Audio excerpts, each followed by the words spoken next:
जय हिंद जय भारत। आप देख रहे हैं अजय भारत मीडिया, जहां हम उठाते हैं जनता की आवाज। आज हम आपको लेकर के आए हैं गुरुग्राम कोर्ट में, जो कि दिल्ली एनसीआर की सबसे बड़ी कोर्ट है। 8,000 से भी अधिक अधिवक्ता यहां पर कार्यरत हैं और 16 दिसंबर 2022 को यहां पर चुनाव हुए थे अधिवक्ताओं के, जिसमें कि एडवोकेट नवीन यादव जो प्रधान बने थे यहाँ पर। उन्होंने काफी वायदे किए थे अपने चुनावी समय में, लेकिन शायद वो उन वायदों पर खरे उतरे नहीं है। इसी बारे में आज हम बात करने के लिए अपने साथ में आए हैं। हमारे साथ अधिवक्ता हैं। सर, सबसे पहले मैं आपका नाम जानना चाहूंगा, और जो चुनाव हुए थे उस समय जो चुनावी वायदे किए गए थे, क्या जो चुनिंदा जो यहाँ पे थे प्रतिनिधि, वो खरे उतर रहे हैं उस वायदे पे? सर, मेरा नाम है हाशिम खान एडवोकेट और 23 ईयर्स जी से मैं यहीं प्रैक्टिस में हूँ।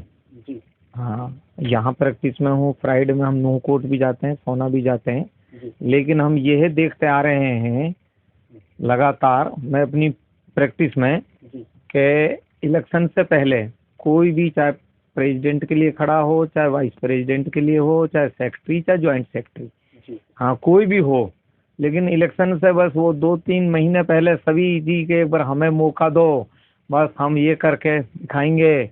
और अब से पहले किसी ने कुछ किया नहीं। हमारा एक बार पीरियड देखो तो आपको कोई यानी शिकायत का मौका नहीं मिलेगा। लेकिन बस तुरंत इलेक्शन होते ही उसके बाद से बस फिर उनका वही पुराने उनके हिसाब से वो चलते हैं जैसे पहले चले आए। आज तक कोर्ट में मैंने तो किसी भी तरह की कोई तब्दीली बदलाव देखी नहीं, किसी भी तरह की। बाकी कोई पहले जो एक बार चौधरी संतोष सिंह जी जो 2 बार बने हैं जी जी प्रेसिडेंट, उन्होंने अपने टाइम में कुछ काम किया था, जैसे हॉल नंबर 4 बनवाया, हॉल नंबर बनवाया उन्होंने। लेकिन बस उसके बाद से तो हम देखते आ रहे हैं किसी ने कोई ऐसा काम ही नहीं किया। अगला रहा, जैसे हम एनसीआर की सबसे बड़ा डिस्ट्रिक्ट, सबसे बड़ी कोर्ट हैं और हर तरह से यहाँ साधन संपन्न एडवोकेट हैं, बड़ी बड़ी कोठियों में, बड़ी बड़ी गाड़ियों में चलते हैं। लेकिन जहाँ कोर्ट का हाल हम देखते हैं, और बाहर का फंड भी काफ़ी है, लेकिन जहाँ देखते हैं कि जो हमारी सबसे पहली चीज़ है सफाई, वो किसी भी तरह की कोर्ट कैंपस में, कोर्ट रूम्स के अलावा कोर्ट कैंपस जो है, पार्किंग हो, चाहे बाथरूम हो, चाहे टॉयलेट हो, चाहे चैम्बर्स हो, कहीं बंदर घूम रहे हैं, कहीं डॉग्स डोल रहे हैं, कहीं टॉयलेट पड़ी है। वकीलों को यानी कई बार तो कोई गिर जाते हैं तो उनकी ड्रेस भी खराब हो जाती है। किसी तरह का कोई यानी ये नीट एंड क्लीन वाली जो वहाँ उम्मीद यहाँ जो लोग लेकर आते हैं कि भाई यहाँ होगा, लेकिन इस तरह की कोई यहाँ पर अभी किसी तरह की कोई प्रोग्रेस नहीं है। हाँ, गुड़गांव के कोर्ट कैंपस की बात जो ये, जो कि यहाँ सबसे पहले प्रायोरिटी पे ये है कि यहाँ का जो कोर्ट का जो डेकोरम है, जो कोर्ट कैंपस है, ये तो बिल्कुल हमारा साफ सुथरा साकेत जैसे दिल्ली में है, ऐसा होना चाहिए। जब यहाँ किसी चीज़ की फंड की वगैरह की कमी है नहीं, तो इस वजह से ये है कि यहाँ पर अब जो देखने में आ रहा है, अब एक हमारी बार के आम एडवोकेट की भी एक धारणा हो गई है, भाई तो ये तो इलेक्शन की ये सारे एक जैसे हैं, किसी के अंदर कोई बदलाव नहीं है। हाँ, कोई भी चाहे बन जाओ। आगे चल के ये चलता है कि भाई जबकि प्रेसिडेंट को ये होना चाहिए, भाई हम अपना वर्क दिखाएं और अपनी छवि को मेंटेन करें। जैसे पहले महेंद्र सिंह चौहान जी थे, वो कम से कम वकीलों के काम के लिए तो मरते थे जी और करते करते वो बेचारे स्वर्ग सिधार गए। उनकी क्वालिटी ये थी, कभी भी इलेक्शन में उन्होंने पंपलेट नहीं छपवाए, कभी उन्होंने कार्ड नहीं छपवाए। लेकिन जहां भी किसी एडवोकेट भाई का कोई मामला आया, चाहे वो डीसी का हो, चाहे एसपी का हो, चाहे जज साहब का हो, चाहे एसडीएम का हो, उनके लिए वो ये कह देते ये मेरा छोटा भाई है, इनके लिए वो जी जान से लड़ते थे, कहते इनका काम करना है लीगल वे में। तो वो बेचारे, उसके बाद हमने कोई अभी तक आदमी कोई ऐसा देखा नहीं।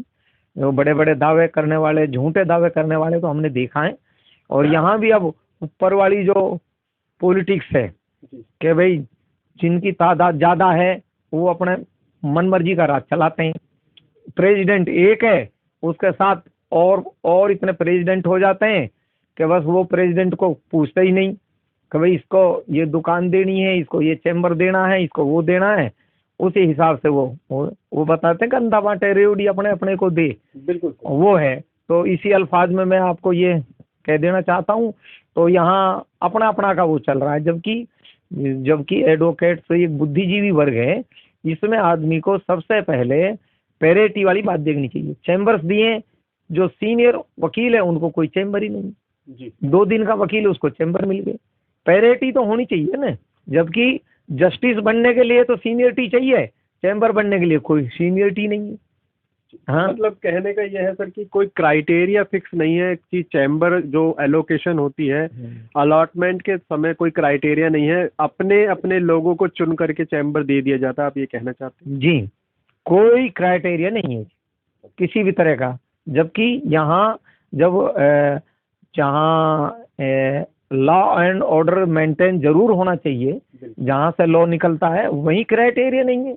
ना कोई सीनियरिटी काउंट होती है, ना उसका कोई उसके जो रेगुलरिटी काउंट होती है, किसी भी तरह का नहीं। जो 2 को चैम्बर दिए हैं वो कहे तो दोनों बिल्कुल ही नए हैं और कोर्ट में उनकी आज तक कोई वकालतनामा नहीं है और वो वैसा और काम करते हैं, लेकिन चैम्बर उनको अलाट हो चुके हैं। कई ऐसे हैं वो एडवोकेट कभी ड्रेस में नहीं आते हैं और टाइप का काम करते हैं, और फिर कई टाइप जब करते हैं तो वकीलों से बदतमीजी कर देते हैं, कहते हैं जी हम भी तो वकील हैं।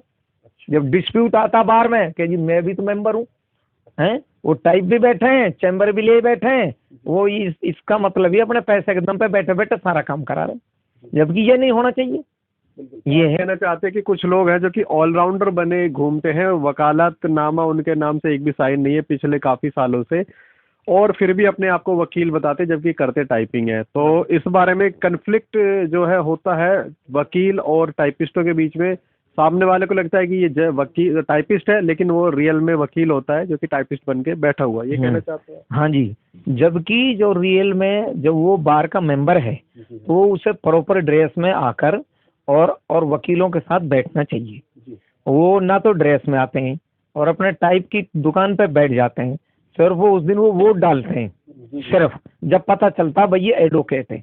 जबकि इससे हमारी वकीलों की जो वकील तो उसको कहेंगे ना जो प्रोफेशनल हो, जो कोर्ट में पेश हो रहा हो, इससे हमारी डिग्निटी जो है काफी खराब हो रही है। और वकीलों को ये कहने लगे हैं भाई अब तो क्या है, वकील तो घर घर में बैठे हैं, उससे हमारी जो डिग्निटी है, जो हमारा जो स्टैंडर्ड है वो काफी लो जा रहा है।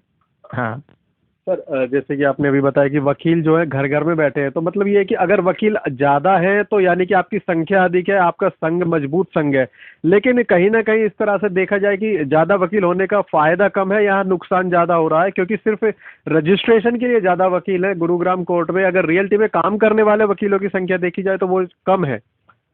रजिस्ट्रेशन ज़्यादा है, काम करने वाले एडवोकेट की जो प्रोफेशनल हैं, जो प्रॉपर ड्रेस में आते हैं, जो वकालत करते हैं, उनकी संख्या उनसे आधी है। जबकि इसमें हमें फायदा कि सभी ड्रेस में आए, कम से कम वेल ड्रेस में तो आए, पता तो लगे कि वकील की पहचान तो ड्रेस है। अगर इंस्पेक्टर एसपी साहब अपनी ड्रेस ना पहने और सिविल में चले जाएं, पैदल निकल जाएं तो कौन पूछेगा। तो सबसे पहले तो हमारा ड्रेस कोड है, तो जो भी आए कोर्ट में कम से कम वो ड्रेस में आए। ये अगर वो टाइपिस्ट की दुकान पे बैठा है तो कम से कम ड्रेस में तो रहे। चलो अपने चैम्बर में टाइप कर रहा अपने लैपटॉप से, नो प्रॉब्लम, करता अच्छा लगता है, अपनी ड्राफ्टिंग अच्छी होती है। लेकिन एक बार ये तो चले, वो पता जब झगड़ा होता है, जब पता लगता है जी वो भी एडवोकेट है, जी वो बड़ा है तो उसने उसको है। तो हाँ, तो इस तरह के कई बार ये मैटर सामने आते हैं जो कि हमें बड़ा गिरा गुजरता है। हमारा जो प्रोफेशनल जो स्टाफ है, जो एडवोकेट्स हैं, इसके ऊपर भी एक किस्म का मतलब ये कि हमें एक नीचा देखना पड़ता है। तो साथ ही इसके बारे में एक जानकारी हमारे सामने आई है कि जो अलॉटमेंट होते हैं उसमें कुछ अवैध बूथ अपने आप ही वकील जो है वो बना करके अपने करीबियों को खुद दे देते हैं। और इस तरह के हॉल नंबर 8 में 8 जो है वहाँ पे भी कुछ इस तरह का भी पिछले कुछ दिनों में सुनने को आया। तो क्या यह कहना चाहेंगे आप इस बारे में? देखो जी, अपने अपने टाइम में जैसे भी होता है, वो हर आदमी अपने अपने टाइम में जिसने जो करना होता है वो अपनी डिक्टेटरशिप ही यहाँ पर चलाता है जी। हाँ, डिक्टेटर कहीं किसी भी तरह का ये नहीं कि भाई के इतने चैम्बर्स बन गए हैं और इतने एप्लीकेशन आ गई, अब इसमें हम ये देखें किसका एनरोलमेंट किस साल का है, सीनियरिटी का। पहले तो सीनियरिटी से लिया जाए, जब सीनियरिटी को ही जो इग्नोर कर रहे हैं तो फिर और चीज़ की तो हम क्या उम्मीद करेंगे। तो इस वजह से ये है कि कोई आदमी इस बात को कह नहीं पाता है। तो इस वजह से ये कि हम तो ये चाहते हैं कोई भी काम हो उसमें सीनियरिटी काउंट हो।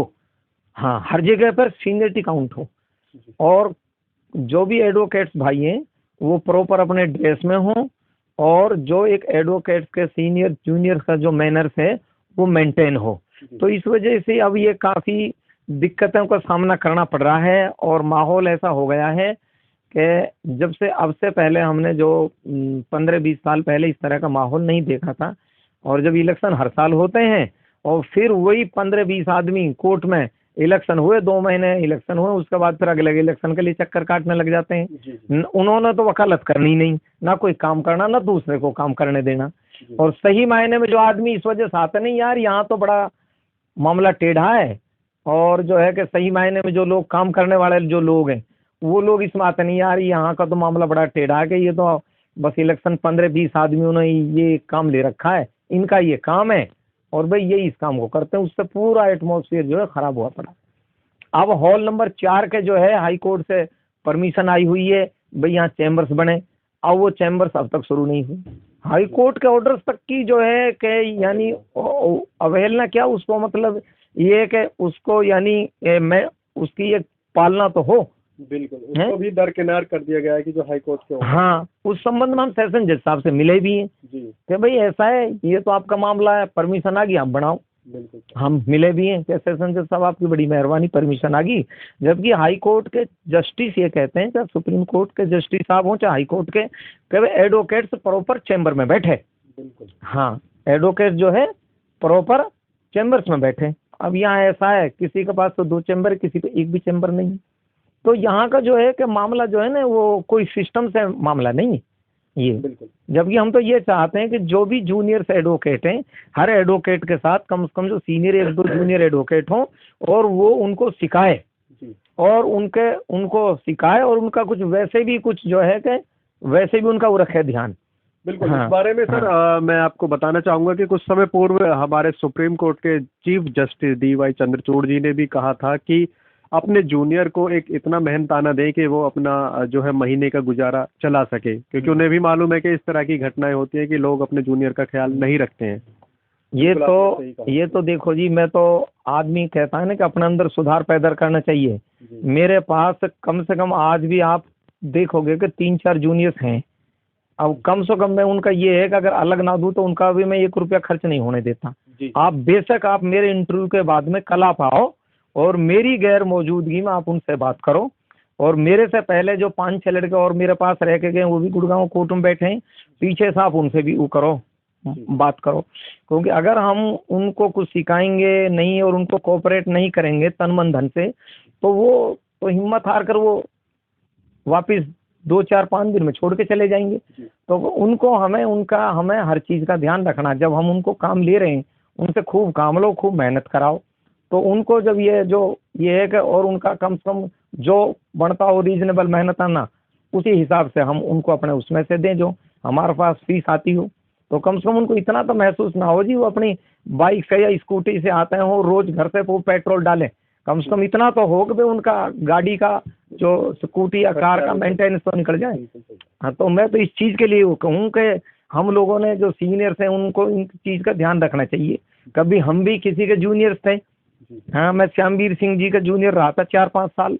मुझे गुरुजी ने हर स्टेप पे कोऑपरेट किया, यहाँ तक भी कोऑपरेट किया कि मतलब ये कि ऐसी ऐसी बातें बताते थे कि हाशिम जी कभी भी हिम्मत नहीं हारनी और कोर्ट में रेगुलर रहना है और इसी हिसाब से रहना है। तो हमने आज तक भी गुरुजी का एहसान है, और उन्होंने हमें जैसे भी उनके पास जो भी था उन्होंने पूरी हमें सिखाने की कोशिश करी, और जब भी जैसा भी मौका आया उन्होंने हमें कोऑपरेट किया हर तरह से जी, तन मन धन से। तो ये थे हाशिम जी जिन्होंने कि पूरी तरह से जो नकार दिया है वर्तमान कार्यकारिणी उसके कार्यों को लेकर के इन्होंने कटाक्ष किए हैं। इस बारे में हम वर्तमान जो प्रधान है नवीन यादव जी, उनसे भी बात करेंगे और आपको दिखाएंगे कि सच्चाई क्या है, उनकी तरफ से क्या बयान आता है। देखते रहिएगा हमारे साथ। जय हिंद, जय भारत।